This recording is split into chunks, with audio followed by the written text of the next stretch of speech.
bahwa yang benar itu bagaimana negara tetap menjaga dan memelihara hutan, dan untuk itu implementasinya dikerjasamakan dengan masyarakat, diantaranya di masyarakat sekitar hutan.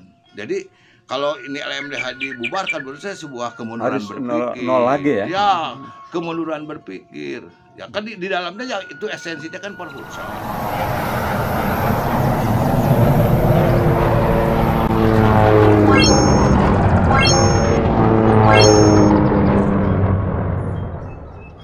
Assalamualaikum warahmatullahi wabarakatuh. Sampurasun, akang teteh dimanapun berada, semoga sehat dan berbahagia selalu tentunya, amin. Alhamdulillahirrabbilalamin, saya ditakdirkan untuk berada di Pasir Impun dengan latar belakang hutan buatan Alam Santosa. Akan menemui Kang Eka Santosa sebagai Ketua Forum Penyelamat Hutan Jawa. Kita akan bertanya, bagaimana kalau Lembaga Masyarakat Desa Hutan atau LMDH dibubarkan? Ini fenomena yang sangat luar biasa. Tonton sampai tuntas agar tidak gagal paham. Like, subscribe, pijit loncengnya, serta komentarnya. Dan mudah-mudahan ini bermanfaat dan pencerahan untuk kita semua. Hutan adalah hutan.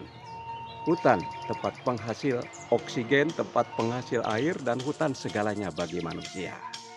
Oke, go. Assalamualaikum warahmatullahi wabarakatuh, Kang Eka. Ini luar biasa, pagi ini kita berbincang-bincang ya. Ada isu LMDH akan dibubarkan.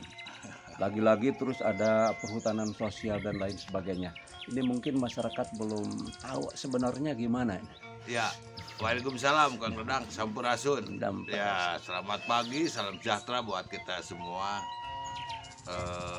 Saya kira menanggapi hal tadi, ya memang ini harus menjadi sebuah renungan dan pemikiran kita bersama. Tapi kalau boleh, saya sebagai Ketua Forum Penyelamat Hutan Jawa yang dipercayai oleh teman-teman khususnya para senior rimbawan mensikapi hal itu. Beginilah, kita kembali kepada apa yang menjadi dulu tentang fungsi hutan. Fungsi hutan dalam perspektif lingkungan, ya, di mana hutan sebagai induknya atau ibunya daripada lingkungan. Lalu kita juga menangkap terakhir, percaya atau tidak, dari apa yang memang disinyalir oleh data-data empirik dari yang berkompeten, ya, misalnya Badan Penanggulangan Bencana maupun BMKG, ya, yang secara transparan dan terbuka berbicara di gedung DPR RI, menyampaikan tentang bahwa kita dalam kondisi terancam secara alam, ya, dimana yang sekarang juga musim kemarau dirasakan, dari El Nino, dan kemudian fenomena lain di dunia yang diprediksi dalam waktu 5 atau 10 tahun ke depan kita akan mengalami krisis pangan, ya, dan dampaknya kepada pangan. Bahkan sudah diisyaratkan kita mesti berhati-hati. Bahkan negara pengimpor beras pun kemungkinan tidak lagi akan melakukan impor, ya.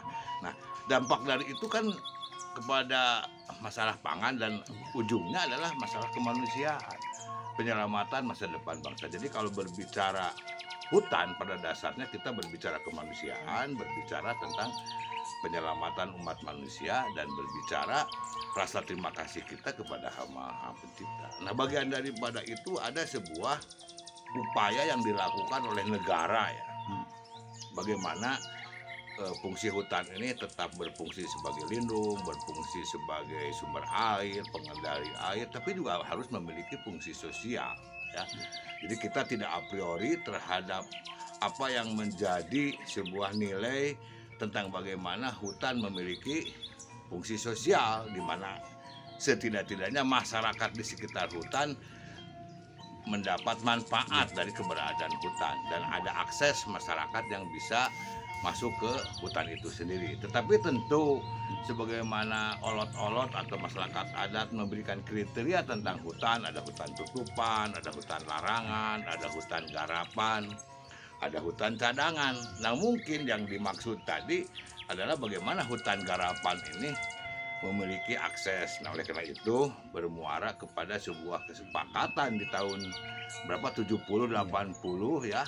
80-an lahirlah yang disebut Lembaga Masyarakat Ketahanan Lembaga Masyarakat Desa Hutan ya. Desa Hutan ya, yang tentu ada ratanya waktu itu dengan undang-undang tentang pemerintahan desa ya, LKMD ataupun undang-undang soal desa, bagaimana bahwa masyarakat di sekitar hutan mendapat manfaat dari keberadaan hutan. Sekaligus mengurus dan Iya, menjaga. dan pola itu saya kira ya, kalau sekarang ada istilah Perhutsos, ada istilah Gema PS, atau sebelumnya ada LMDH, saya kira sama saja esensinya. Bahkan sebetulnya kalau kita mau jujur, dulu saya masih kecil ya, kebetulan saya anak manur kehutanan begitu, jadi tahu persis bagaimana sebagai seorang mantri mengakomodir masyarakat, lalu kemudian berintegrasi dan totalitas berada bersama-sama dengan masyarakat. Bagaimana masyarakat memanfaatkan keberadaan hutan, tetapi juga ada kewajiban masyarakat menjaga itu hutan ya. Misalnya katakanlah di hutan produksi ya, ada istilah balandong, ada masa tebang habis, lalu diberikan pemeliharaan ngahuma, bahkan dulu tidak dibayar kan mereka, upahnya ya tadi memanfaatkan aset hutan. Dan sebetulnya itu sudah berjalan ya, mungkin kalau di Jawa Tengah istilahnya atau Jawa Timur penyanggem ya, esensinya kan ke situ. Nah, yang kita kaget sekarang kok sepertinya bahwa hutan ini terkesan dibagi-bagi dan diserahkan secara totalitas. Bahkan rambahannya bukan hanya yang tadi hutan garapan, tetapi kepada hutan yang berfungsi lindung, hutan yang berfungsi tadi tutupan istilah masyarakat adat ya, atau hutan yang harus dijaga lah. Nah ini, jadi LMDH menurut saya ya, kita melakukan kemunduran berpikir kalau memang harus berpikir. Apalagi dibubarkan ya, gitu. itu kan sudah benar, formatnya sudah benar. Bagaimana masyarakat di sekitar hutan, nah bisa memiliki akses dan bekerja sama. Kan ada sharing, saya dengar ya, walaupun saya belum tahu persis ya formatnya seperti apa. Lalu ada kebijakan baru. Nah, yang jadi persoalan sekarang adalah bagaimana hutan ini tetap menjadi milik negara dan dikuasai oleh negara sebagaimana amanat Undang-Undang Dasar 45 pasal 33, bahwa yang menyangkut hidup orang banyak kan harus dikuasai negara dan sebesar-besarnya diberikan kepada masyarakat. Ini hutan ini kan menyangkut orang banyak, menyangkut kehidupan umat manusia. Segalanya, tanpa hutan kita tidak ada kehidupan kok. Nah ini yang saya kira harusnya menjadi basic berpikir kita.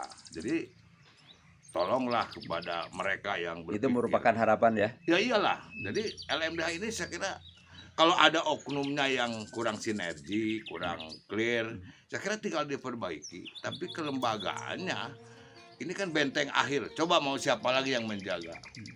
Ya menjaga ya hutan di sekitar desa-desa. Dan kalau tidak salah di Pulau Jawa ini ada 6.000 desa yang berada di pinggir hutan.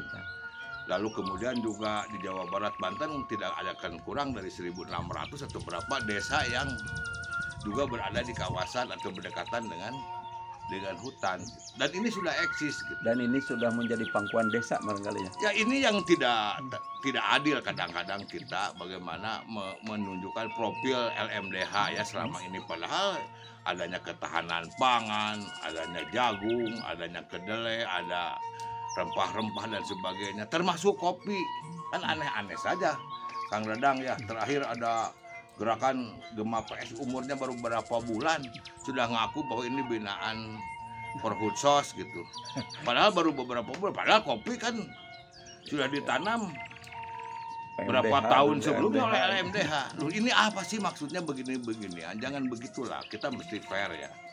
Bahwa yang benar itu bagaimana negara tetap menjaga dan memelihara hutan, dan untuk itu implementasinya dikerjasamakan dengan masyarakat, diantaranya di masyarakat sekitar hutan.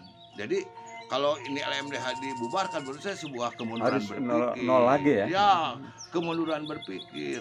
Ya kan di dalamnya ya itu esensinya kan Perhutsos, esensinya yang disebut Gema PS kan kehutanan. Nah ini yang keliru ini kan seolah-olah sekarang menjadi milik perorangan.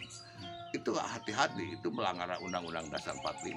Dan Apalagi ini kalimatnya hutan. dibagi-bagi ya. Oh iya, kayak kalau sudah di atas 35 tahun ya sama aja dengan diserahkan. Nah ini yang kita tidak a priori ya, katanya ada reforma agraria, ya silahkan aja. Tapi objeknya yang mana? Masa hutan dijadikan objek reforma agraria? Ingat ya, bahwa Undang-Undang Pokok Agraria tahun 60 yang masih sinis lah kita kadang-kadang, karena itu ada muatan katanya di parlemen waktu itu ada Partai Komunis masih eksis ya. Dan ini belum ada lagi pencabutan terhadap undang-undang itu ya. Tetap memang ada agresif waktu itu, keinginan untuk bagaimana menguasai lahan termasuk hutan untuk istilahnya ya dibagi-bagi. Tapi Bung Karno sebagai presiden membuat regulasi, yaitu membentuk yang namanya Jabatan Kehutanan yang membentuk perhutani kalau sekarang ya. Esensinya apa? Bahwa hutan tidak boleh menjadi objek reforma itu. Ini Hutan esensinya. tetap hutan. Hutan tetap hutan. Hutan harus berfungsi lindung, berfungsi pengendalian air, berfungsi sebagai sumber air, dan berfungsi oksigen untuk umat manusia. Jadi dan lahirlah sebuah penyelamatan hutan Jawa ya. Itulah kenapa kita ya ini kan kesadaran ya Kang Dadang. Saya juga apa sih kalau mau ngomong pribadi mah ya, saya punya lahan sedikit di Pasir Impun dibuat hutan buatan begitu. Untuk kepentingan pribadi saya kira ya bisa nyaman begitu. Tapi kan ini berbicara kemanusiaan ya, berbicara bangsa dan negara. Tadi ingat bahwa isyarat yang diberikan oleh badan yang kompeten tentang bahaya bencana alam kita dan akan mengancam kehidupan kita. Jadi penyelamatan anak cucu kita ya. Tolong saya kira dipertimbangkan. Intinya jangan mewariskan air mata kepada anak cucu kita, ya, tapi wariskanlah mata air dan mata lingkungan air, yang ya. lestari. Dan ingat falsafah ya Mang Ihin, Bapak kita semua mempopulerkan. Leuweung ruksak, cai beak, rakyat pasti balangsa. Ya, lamun hayang ejo, kudu hejo. Ya. Nah itu doktrin Siliwangi ya. Saya kira itu yang esensinya itu ya. Terima kasih Kang Eka. Ya. Mudah-mudahan berkah barokah. Insya Allah hutan tetap hutan. Ya, hutan tetap hutan, dan mari kita jaga dan pelihara bersama. Terima kasih. Assalamualaikum warahmatullahi wabarakatuh. Waalaikumsalam. Sampurasun. Sampai. Demikian, terima kasih atas segala perhatiannya. Mohon maaf atas segala kekurangannya. Insya Allah kita bertemu lagi di lain suasana, lain kesempatan. Mang Dadang undur diri. Wassalamualaikum warahmatullahi wabarakatuh.